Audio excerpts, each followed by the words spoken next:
Assalamualaikum warahmatullahi wabarakatuh. Kita lanjutkan pertemuan kita di pemodelan simulasi. Minggu lalu udah kita bahas. Udah kalian baca nih slide-nya ya. Udah saya share tapi belum saya jelaskan. Ini saya jelaskan secara ringkas saja. Apa itu model, sistem, model, dan simulasi.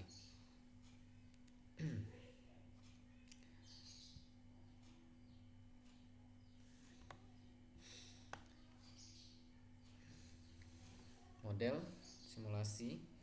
Ini pemodelan simulasi, ini pengantar sistem, model, dan simulasi oleh saya.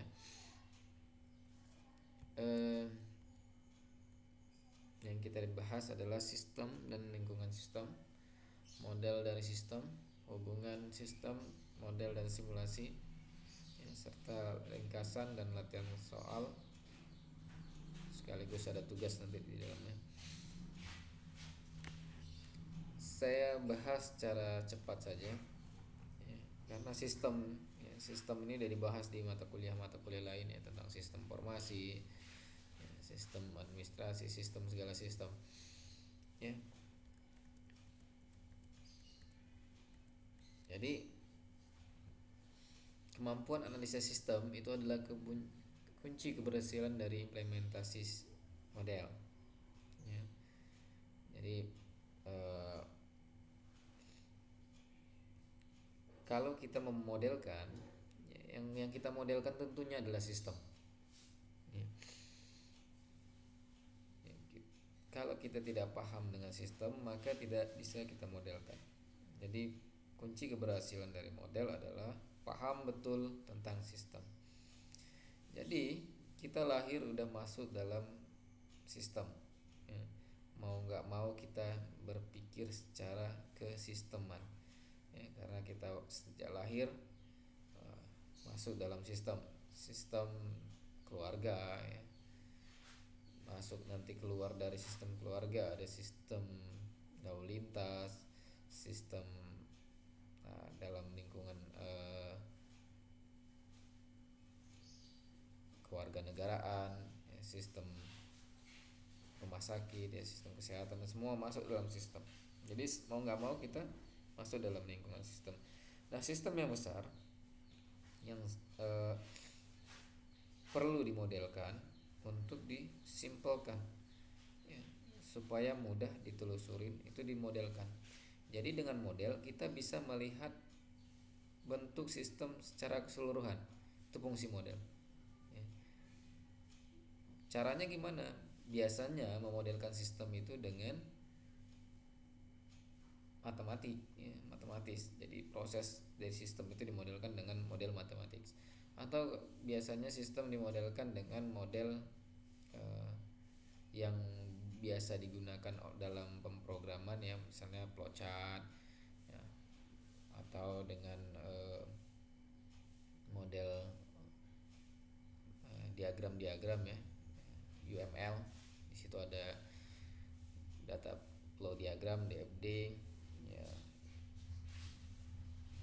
use case diagram, dan diagram-diagram yang lainnya. Jadi paham sistem, bagaimana sistem itu bisa dilihat dengan baik, itu harus dimodelkan ya. Dengan model kita bisa melihat sistem secara keseluruhan ya. Dengan sekali lihat kita tahu sistem secara keseluruhan ya. Jadi ibaratnya kalau kamu membuat rumah, kita modelkan pakai model di sistem 3 dimensi ya. Langsung dengan model itu kita putar, rumah itu nampak semua dari seluruhannya. Tidak perlu lagi kita masuk rumah sebenarnya, tapi dengan model itu kita tahu sisi bentuk rumahnya ya. Itu contoh. Ini konsep-konsepnya kalian baca aja nanti ya. Mengapa perlu pemikiran kesisteman ya, perlu koordinasi dengan meningkatnya kompleksitas masalah, perlu koordinasi. Jadi cara bertindak pun harus berpikir secara kesisteman. Artinya menyelesaikan masalah juga berpikir secara kesisteman. Atau misalnya kamu mau membangun sebuah gedung gitu ya. Bagaimana kamu membangun sebuah gedung, tahap-tahapnya harus berpikir secara keseluruhan gitu. Jadi mana dulu yang akan dikerjakan, ya, mana yang bisa dikerjakan paralel, atau mana yang kerjakan belakangan, itu juga harus paham gitu dengan itu. Oke. Nah, ini apa itu sistem? Adalah sistem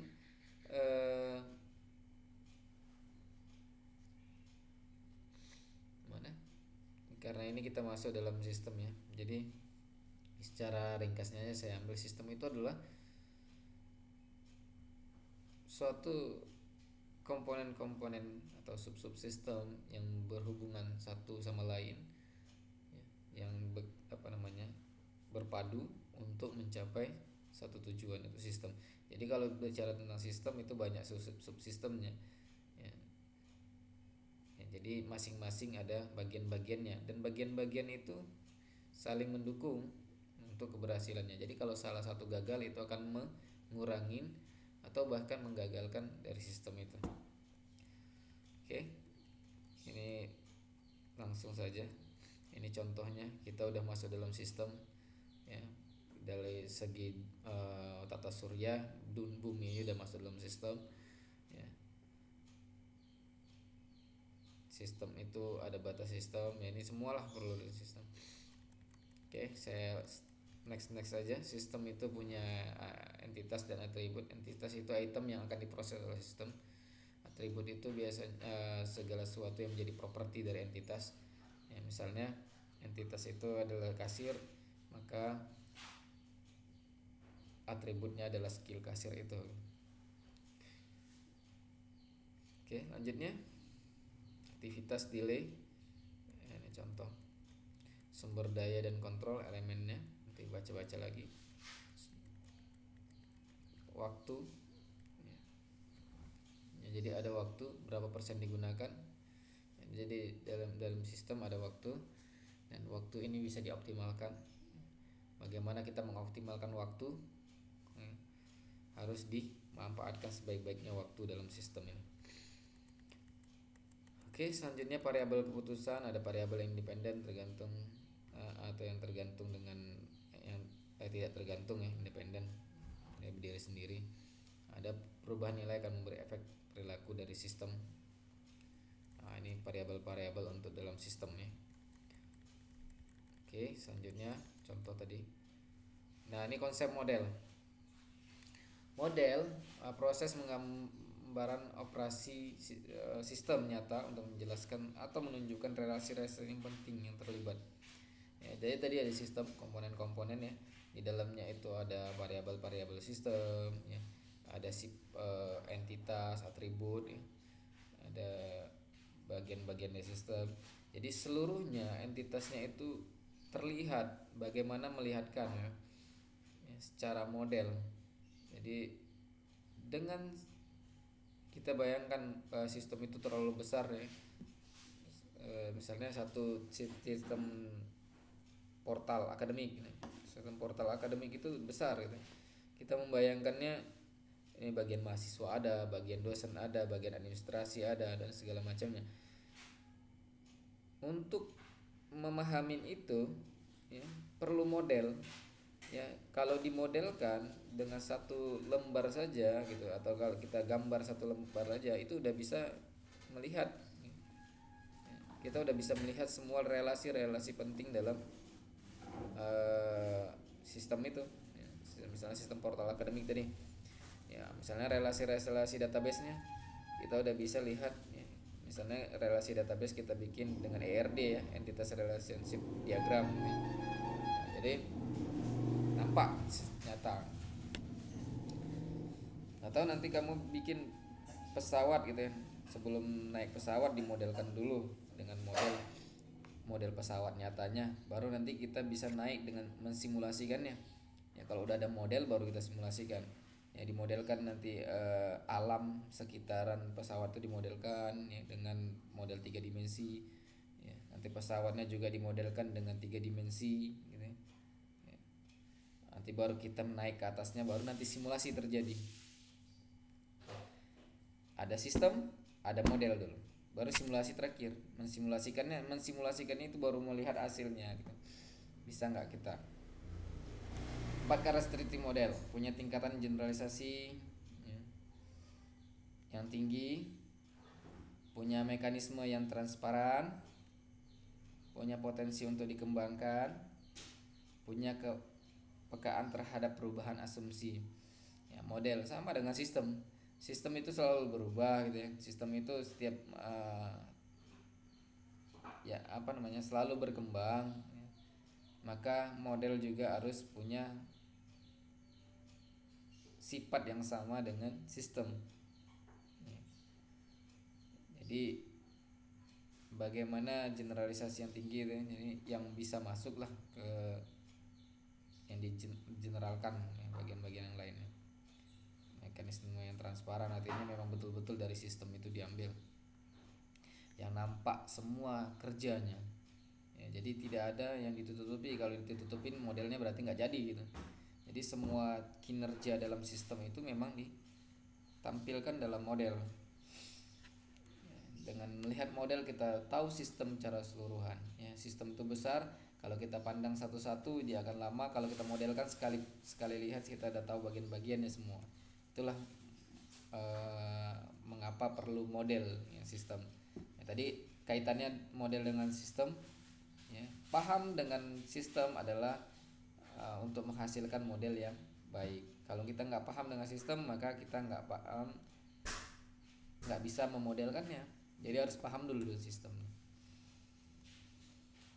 Jenis model, ada faktor sudut pandang model ya, tata nilai yang dianut, ilmu pengetahuan khusus yang dimiliki, pengalaman yang berhubungan. Jadi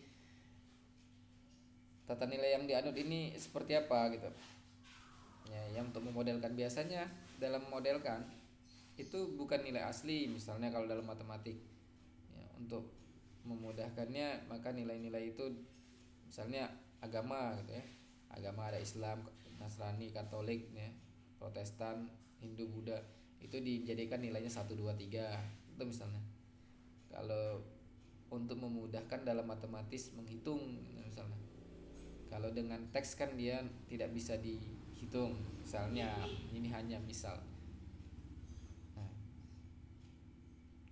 diubah nilainya dalam nilai. Ini tergantung. Itu tadi nggak perlu juga 1 2 3 gitu ya. Tapi nanti biasanya di dalam SPK, sistem pendukung keputusan, itu misalnya baik itu dikasih nilai 1, baik sekali 2, misalnya seperti itu. Jadi nilai-nilai yang dianut untuk memudahkan nanti pengetahuan khusus yang dimiliki. Jadi harus tahu betul-betul kita, kalau kita belajar model tentang sistem akademis, maka yang membahas sistem akademis itu memang orang-orang yang paham dengan akademis dan punya pengalaman dengan sistem itu.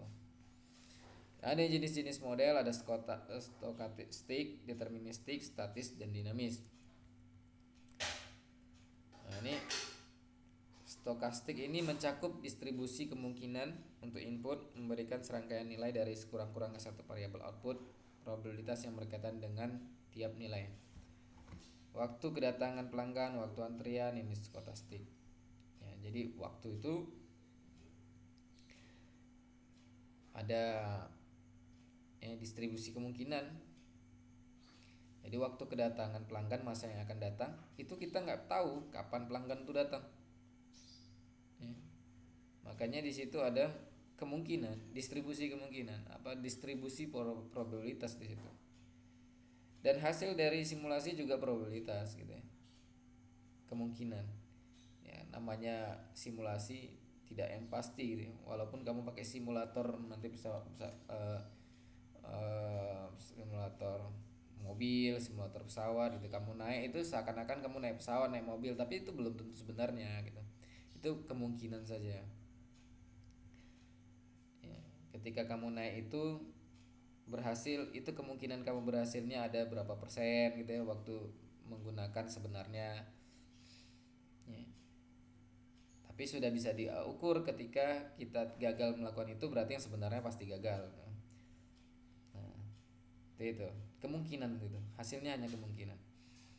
Model deterministik, model yang dipergunakan untuk memecahkan suatu persoalan dalam situasi yang pasti. Contoh proses kimia, peta. Ini persoalan yang dalam situasi yang pasti. Ya, ini dimodel-modelkan.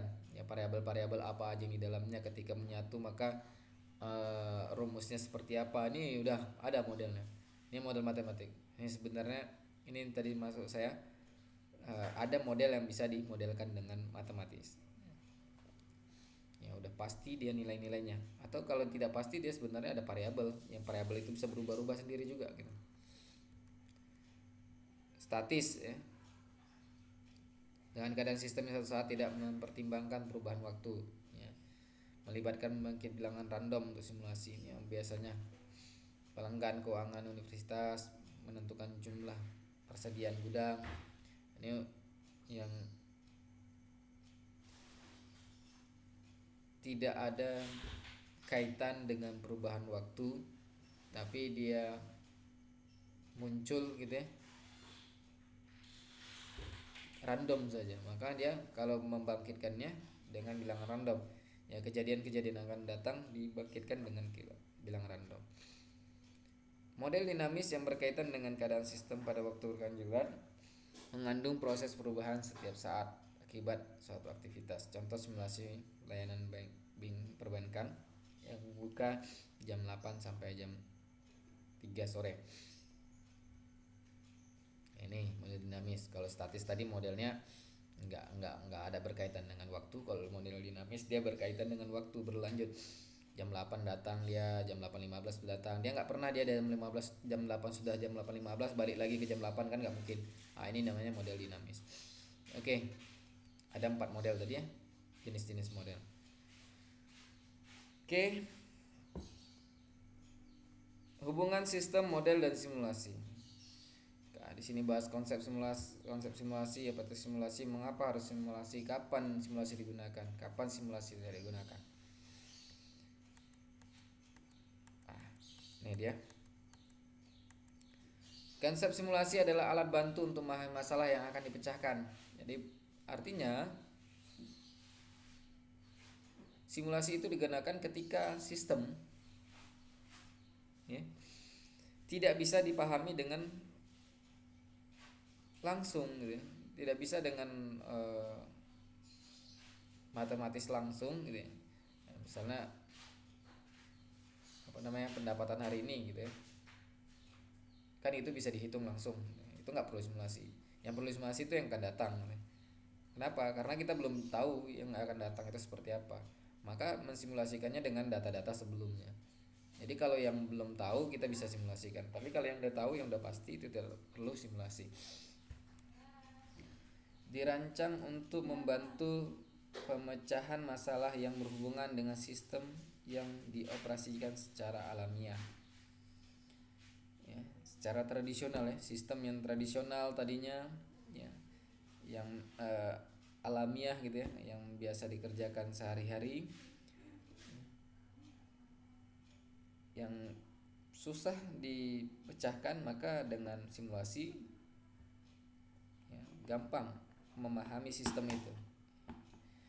Jadi kalau kita mau tahu nanti suatu perusahaan misalnya tadinya menggunakan tradisional, kita mau tahu dia masa depannya seperti apa ya, tentunya dengan data-data yang ada, maka kita bisa mensimulasikannya data itu, misalnya data stok, data pelanggan dan segala macamnya. Dengan adanya simulasi kita bisa prediksi berapa stok yang akan kita sediakan untuk bulan depan gitu. Ya, bisa kita prediksi kapan tingkatan pelanggan itu membeli, yang dengan kata lain musim terbanyaknya pelanggan itu membeli ya, misalnya sirup itu biasanya bulan puasa gitu ya, mau lebaran gitu. Nah di situ kamu bisa mempelajari sistem itu. Simulasi diawali dengan permasalahan atas sistem dan membangun modelnya ya. Jadi inilah kaitannya. Sebelum ada simulasi maka kita harus membangun model. Sebelum adanya model kita harus paham dulu dengan sistem secara keseluruhan. Jadi model yang baik adalah pemahaman sistem yang baik. Jadi kalau kita tak paham sistem, tentu model nggak akan bisa dibangun dengan baik. Nah, ketika kita udah paham dengan sistem, barulah kita bisa dapat model yang baik, baru model ini bisa disimulasikan. Ya kalau kamu nggak bisa, kita buat simulator pesawat terbang ya, misalnya pesawat terbang. Kalau kita nggak bisa memodelkan tingkah laku udara, tingkah laku mesin, tingkah laku semuanya ya tentang berkaitan pesawat, atau eh, perilaku mesin ketika diperlakukan sesuatu di situ gitu. Kalau tidak bisa dimodelkan itu, maka simulasinya juga hancur. Yang tadinya ya misalnya main game gitu kan. Game itu kan seperti simulator tapi bukan simulator. Game itu dipermudah gitu ya. Misalnya kamu menendang bola yang tadinya jauh pun bisa kena, bisa bagus gitu kan. Dengan sekali tendangan. Itu kan bukan mewakili simulasi yang baik. Tapi untuk mudah pengguna untuk memainkannya, maka dimudahkan gitu ya. Bukan simulator. Nah, itu kalau simulator seperti itu, tentunya semua orang bisa disimulasi ketika aslinya nggak bisa gitu. Jadi itu bukan simulasi gitu. Tapi mendekati simulasi kalau game-game itu ya. Mengapa simulasi? Harus mengurangi biaya, waktu, tenaga dan tidak merusak. Ya. Jadi kalau dia dengan simulasi tidak mengurangi biaya, nggak perlu simulasi. Kalau dia nggak mengurangi waktu, nggak perlu. Ya, misalnya ya, tenaga dan tidak merusak. Nah, ini contoh. Kalau kita pakai simulator pesawat terbang tadi, di situ mengurangi biaya, gitu ya. Kenapa mengurangi biaya? Kalau kita langsung naik pesawat terbang tanpa ada simulator, kalau jatuh biayanya banyak yang dihabiskan. Biaya pesawat terbang berapa ya? Kalau pesawat terbang jatuh udah hancur semua. Di situ juga waktu ya. Jadi nggak lama-lama waktu teori ini langsung dikerjakan dengan simulator ya, dengan simulator ketika ini maka dapat ini ya, langsung. Jadi menghemat waktu juga. Tenaga ya. Tenaga juga di situ. Tenaganya di mana? Ya kalau langsung ya banyaklah yang mendampingi gitu ya. Ya harus benar-benar ya lama dia waktunya untuk mengajarinya langsung, dan nggak boleh langsung terjun gitu ya. Langsung masih ada yang mendampingi lama gitu ya. Ini tenaga. Tidak merusak. Contohnya tadi kalau jatuh rusak ya, atau nanti nyawa itu taruhannya. Dengan ada simulasi, resiko kehilangan nyawa di apa kurangi lah ya. Mampu memberikan kapabilitas dan akurasi dari penilaian performance pada sistem yang kompleks. Keunggulan sebagai alat pengambil keputusan. Kebebasan pada perencanaan sistem yang tak terbatas untuk mencoba berbagai gagasan demi peningkatan hasil administrasi, resiko, waktu dan sebagainya. Kapan simulasi digunakan? Suatu keputusan operasional yang sedang dibuat. Jadi kalau ada yang menggunakan ini dibaca-baca aja.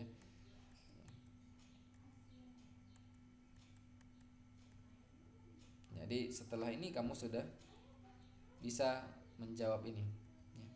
Kapan simulasi digunakan? Kapan simulasi tidak digunakan? Kegunaan dan kesulitan dalam simulasi. Tipe-tipe simulasi. Ini udah dibahas tadi. Hubungan sistem, model dan simulasi. Apa hubungannya sistem? Kenapa ya, model dan simulasi? Udah bisa dibahas, udah bisa kamu jawab. Nah,